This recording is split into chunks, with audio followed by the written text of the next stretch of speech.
দেখা যাচ্ছে। এবার মন্দিরের দিকে অগ্রসর হব।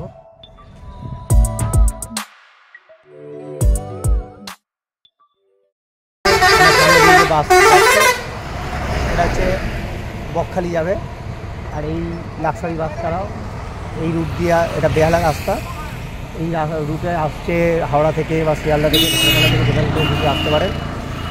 আপনার হাওড়া থেকে আসবে 52 বাস, ঠাকুরপুকুরের বা বাগেনহাটি হয়ে আপনাদের অটো বা টোটো করে আসতে হবে। আর ডায়মন্ড হারবারের বাস আপনি পেয়ে যাবেন হাওড়া, শিয়ালদা এবং ধর্মতলা থেকে। আপনি এই পৈলান মন্দিরের সামনে আপনাকে নামিয়ে দেবেন।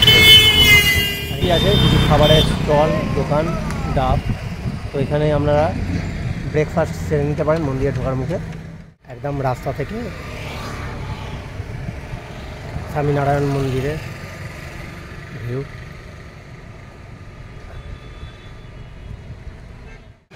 আর এবার আমরা এন্ট্রি করব শ্রী স্বামীনারায়ণ মন্দির, এই এন্ট্রি গেট। এবার আমরা এন্ট্রি করব।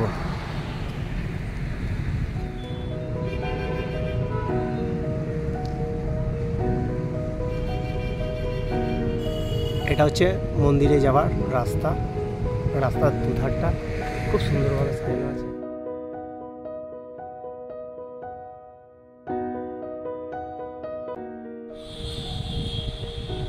মূল মন্দির দেখা যাচ্ছে। এবার মন্দিরের দিকে অগ্রসর হব। মন্দিরের গেটের দুপাশে দুটো এরকম হাতির ওপর বসে সানাই বাজাচ্ছে। ওই যে ওইদিকে একটা, এদিকে একটা। এন্ট্রেন্স করতেই সামনে সুন্দরভাবে শাওয়ার আছে। দুদিকে এরকম ছোট্ট ছোট্ট মন্দিরের ধাঁচে করা রয়েছে।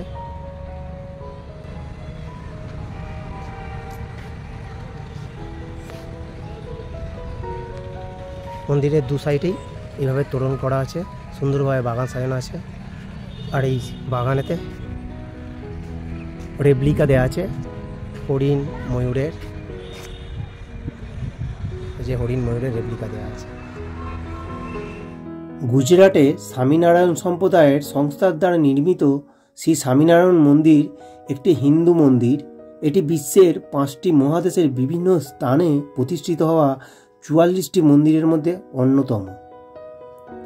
2014 সালে এই মন্দিরটি সর্বসাধারণের জন্য উন্মুক্ত করা হয়। আর তখন থেকে আমিও প্রত্যেক বছর 2-1 বার করে এখানে চলে আসি। জায়গাটি এতটাই মনোমুগ্ধকর। আর মন্দিরের মধ্যে থাকা দেবদেবীর মূর্তি দর্শন করতে হলে আপনাকেও এখানে এসেই দর্শন করতে হবে, কারণ ভেতরে ভিডিওগ্রাফি নিষিদ্ধ। মন্দিরের টেরাকোটার কাজগুলো দেখার মতন।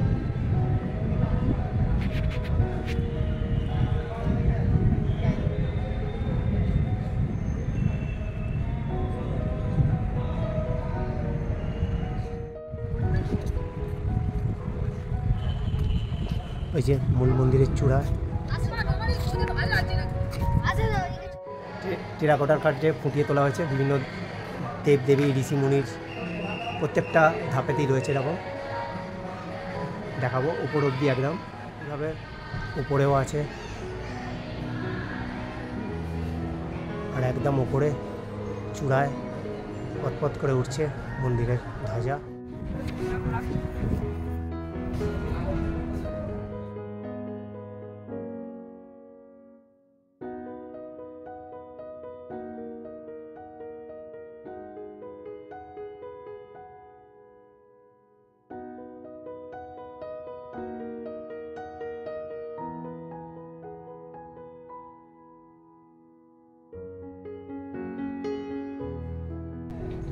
দারুণ সুন্দর পরিবেশ, আর সেই রকম সুন্দর গাছে ফুল ফুটে আছে, দেখবার মতন ফুলগুলো। আর পুরো বাগানটাই দেখবার মতন।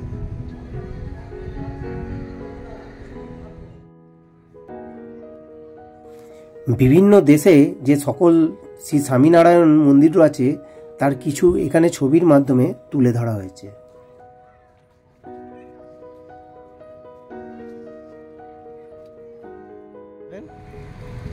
এই যে এখানটা হচ্ছে কার পার্কিং, প্রচুর বড় কার পার্কিংয়ের এরিয়া আছে। আর কার পার্কিং এরিয়াটাও খুব সুন্দর, পুরো মন্দির চত্বরটাই খুব সুন্দরভাবে সাজানো গোছানো। এই কার পার্কিং জোন, আর এর উল্টো দিকেই ওয়াশরুম। মূল মন্দির দর্শন করে বেরিয়ে চোখে পড়ল খাবারের জায়গা, গিফট সেন্টার এবং মুক্ত হস্তে দান দেবার অফিস। এই যে লেখা রয়েছে গোপ দান সেবা। ঢুকবো গিফট সেন্টারে।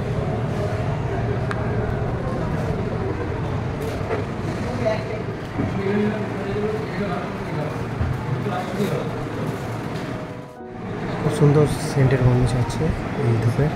অলরেডি স্যান্ডেল সেন্ট ধূপগুলো 60 টাকা থেকে শুরু প্যাকেট।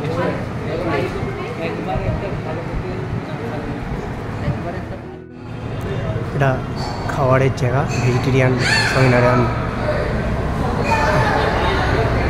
দেখবো খাবারের দাম কিরম আছে।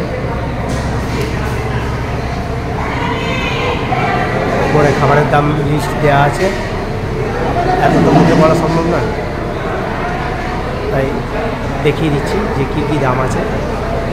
সেই অনুযায়ী পছন্দ মতো খাবার খেতে পারেন। স্টল,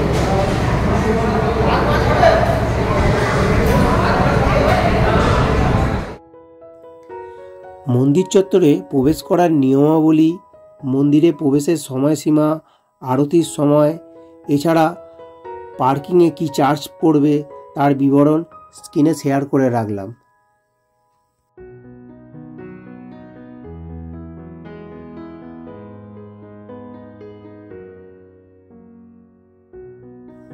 মন্দির দর্শনের পর যদি হাতে কিছুটা সময় থাকে তাহলে এখান থেকে 29 কিলোমিটার দূরে গঙ্গার তীরে অবস্থিত ডায়মন্ড হারবার জায়গাটি ঘুরে দেখে নিতে পারেন।